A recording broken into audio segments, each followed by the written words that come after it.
Bismillahirrahmanirrahim. Assalamualaikum warahmatullahi wabarakatuh. Bapak-bapak, ibu-ibu, mas-mas, mbak-mbak, khususnya adik-adikku sekalian yang dirahmati Allah dimanapun Anda berada. Kembali di IIP Channel bersama saya IIP Wijayanto. Kali ini kita akan membahas tema 3 ciri-ciri orang yang mantannya trauma dan betul-betul gak mau lagi balik dengannya. Nah, jadi mungkin sekarang kita sudah berusaha agar mantan balik. Kita juga mungkin sudah berdoa agar mantan kembali kepada kita. Tetapi kenapa belum ada tanda-tanda mantan akan kembali? Bukan kembali, tetapi justru dia semakin menjauhi kita. Setelah perpisahan itu terjadi, kita tidak tahu mantan sekarang ada di mana. Mungkin dia pindah keluar kota. Media sosialnya dia hapus semuanya.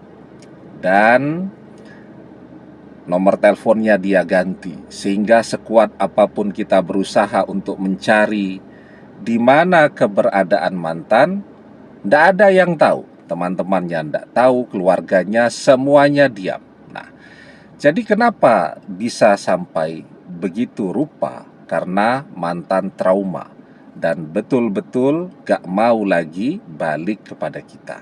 Ya, jadi ketika kita berdoa agar mantan kembali kepada kita, pada waktu yang sama mantan juga berdoa agar jangan pernah kembali kepada kita lagi. Nah, jadi nanti doa yang mana yang akan terkabul? Apakah mantan balik ataukah doa mantan jangan pernah balik bersama kita lagi? Ya dilihat nanti ya. Siapa yang menzolimi, maka yang akan terkabul doanya adalah dia yang terzolimi. Nah, jadi ada 3 sebab kenapa mantan belum juga mau kembali tadi kan. Ciri-cirinya, yang pertama adalah karena orang itu memiliki hobi bertengkar, ya. Jadi orang yang punya hobi bertengkar, stamina bertengkar yang sangat kuat, itu juga punya ciri-ciri. Biasanya orangnya cerewet, ya. Cerewet, semua dikomentari dan seterusnya. Kemudian egonya besar. Nah, itu biasanya orang-orang yang punya hobi bertengkar. Ditambah lagi emosional. Ketika pertengkaran itu terjadi sekali 2 kali dalam seminggu, mungkin itu justru akan memperkuat ikatan 2 anak manusia ini. Ikatan batinnya tambah kuat. Karena pertengkaran itu juga ada manfaatnya. Dengan bertengkar itu mereka saling mengenali, ya, saling beradaptasi, sehingga selesai pertengkaran itu kan dia sudah tahu tuh apa yang harus dihindari, apa yang jangan dilakukan, ya, agar pertengkaran yang serupa tidak terulang lagi. Nah, jadi cirinya yang pertama itu orang yang hobinya bertengkar. Maka ketika pertengkaran itu selalu terjadi dan keras, ya, tentu wajar kalau dia trauma dan gak mau balik lagi. Yang kedua, ciri-cirinya orangnya keras. Nah, orang yang keras itu adalah orang yang sulit untuk dinasehati, orang yang sulit untuk diajak berubah untuk menjadi lebih baik, ya. Keras itu ada yang pembawaannya, gayanya suka bicara, kalau bicara meledak-ledak begitu ya. Tetapi ada juga loh ya, orang yang keras tapi diam. Ya, dia malas berdebat, dia malas bertengkar, tapi betul-betul suka-suka dia sendiri, semau-maunya dia sendiri. Mau dinasehati seperti apapun, tidak akan ada perubahan. Nah, jadi bersama orang yang memiliki sifat dan karakter yang keras itu juga akan membuat orang jadi sangat menderita, ya, dan membuat trauma sampai kemudian gak mau balik lagi. Itu yang kedua. Kemudian yang ketiga, pelit yang luar biasa, ya. Jadi dia merasa nih, selama bersama kok cuman keluar duit terus ya, habis duit banyak ya. Setelah itu apapun yang jadi kebutuhan tetap harus dia yang memikirkan dan seterusnya ya. Banyak tuh istri-istri yang dia bekerja dan tidak pernah mendapatkan nafkah dari suaminya, padahal suaminya juga bekerja.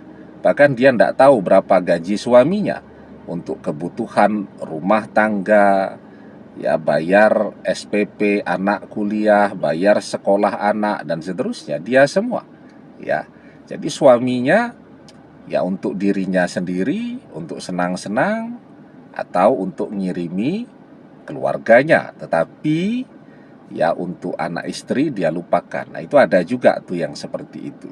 Nah, jadi punya pasangan yang pelit itu juga biasanya akan membuat orang menjadi trauma, ya. Nah, jadi ketika ada 3 ciri-ciri ini, inilah yang kemudian yang menyebabkan kenapa hingga hari ini mantan tetap tidak merespon. Karena kalau sudah sampai pada level trauma, ya tentu butuh waktu. Ya, tentu tidak akan sebentar dia memulihkan traumanya dan meyakinkan dirinya untuk mau kembali lagi. Dan dia juga butuh melihat apakah ada perubahan pada diri kita sehingga dia akan merasa lebih nyaman saat kembali bersama kita lagi. Tentu kan manusia tidak mau ya jatuh dalam lubang yang sama untuk kedua kalinya. Nah, dan dia juga menangkis doa kita. Kita berdoa jungkir balik agar mantan ini balik. Dia juga berdoa agar jangan pernah kembali kepada kita. Orang tuanya juga melindungi dia dengan doa-doa mereka, karena bisa jadi orang tuanya mungkin juga trauma kan.